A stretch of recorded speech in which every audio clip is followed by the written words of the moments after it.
Vitamins. Vitamins அப்படின்னா எல்லாருக்குமே தெரியும். நம்ம உணவுல எடுத்துக்க வேண்டிய இன்றியமையாத சத்து அப்படின்னு தெரியும். இப்ப இந்த விட்டமின்ஸ எப்படி கிளாஸிஃபை பண்ணியிருக்காங்க?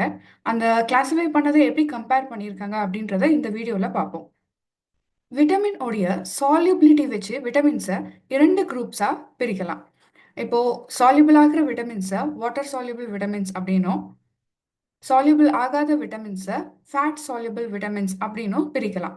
இப்போ ஃபேட் சால்யுபிள் விட்டமின்ஸ் என்னென்ன அப்படின்னு நம்ம பார்த்தோம்னா vitamin A, vitamin D, vitamin E and vitamin K. இப்போ வாட்டர் சால்யுபிள் விட்டமின்ஸ் என்னென்ன அப்படின்னு நம்ம பார்த்தோம்னா விட்டமின் சி, அப்புறம் விட்டமின் பி, பி காம்ப்ளெக்ஸ் குரூப்ஸான தயாமின், ரைபோஃப்ளேவின், நயாசின், விட்டமின் பி6, பயோடென், பேண்டோதேனிக் ஆசிட், ஃபோலேட், அதுக்கப்புறம் விட்டமின் பி12. Water soluble vitamins and fat soluble vitamins உடைய கம்பேரிசன்.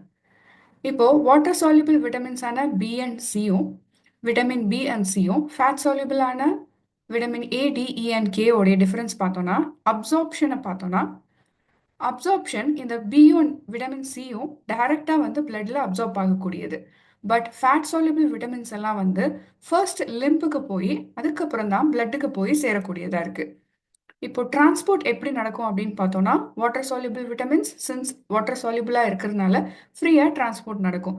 பட் ஃபேட் சால்யுபிள் வந்து அதுக்கு ஒரு ப்ரோட்டீன் கேரியர் தேவைப்படும் இந்த விட்டமின்ஸை நம்ம ஒரு செல்லுலேருந்து இன்னொரு செல்லுக்கு கொண்டு போகிறதுக்கு.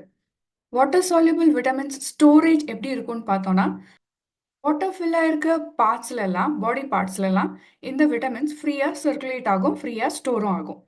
பட் ஃபேட் சால்யுபிள் விட்டமின்ஸை பார்த்தோம் அப்படின்னா எங்கெல்லாம் இந்த செல்ஸ் அசோசியேஷன் வித் ஃபேட் இருக்கோ அங்கே மட்டும்தான் போய் ட்ராப் ஆகிருக்கும். எக்ஸ்கிரீஷன் பார்த்தோன்னா அதிகமான அளவு இருக்கக்கூடிய விட்டமின்ஸை கிட்னி டிடெக்ட் பண்ணி அதை யூரின் மூலயமா எக்ஸ்க்ரீட் பண்ணிடுது. ஆனால் ஃபேட் சால்யுபிள் விட்டமின்ஸ் எல்லாம் என்ன ஆகும் அப்படின்னா ஃபேட் ஸ்டோரேஜ் சைட்லலாம் போய் டெபாசிட் ஆகிடும். அதில் ஈஸியாக எக்ஸ்க்ரீஷன் ஆகிறது இல்லை. Toxicity of the water soluble vitamins பார்த்தோம் அப்படின்னா நம்ம எடுத்துக்கிற ஃபுட் மூலியமா கிடைக்கக்கூடியதுனால இது வந்து நம்மளுக்கு அதிகமாக இருந்தால் ஈஸியாக எக்ஸ்க்ரீட் ஆகிறதுனாலையும் இது வந்து டாக்ஸிக் லெவல் ரீச் ஆகிறது கம்மி தான் வாட்டர் சால்யுபிள் விட்டமின்ஸ். ஆனால் ஃபேட் சால்யுபிள் விட்டமின்ஸ் எல்லாம் ஈஸியாக எக்ஸ்க்ரீட் ஆக முடியாததுனால இதனுடைய டாக்ஸிக் லெவல் எடுத்துக்கிற ஃபுட் கன்சப்ஷனை பொறுத்து அதிகமாகும்.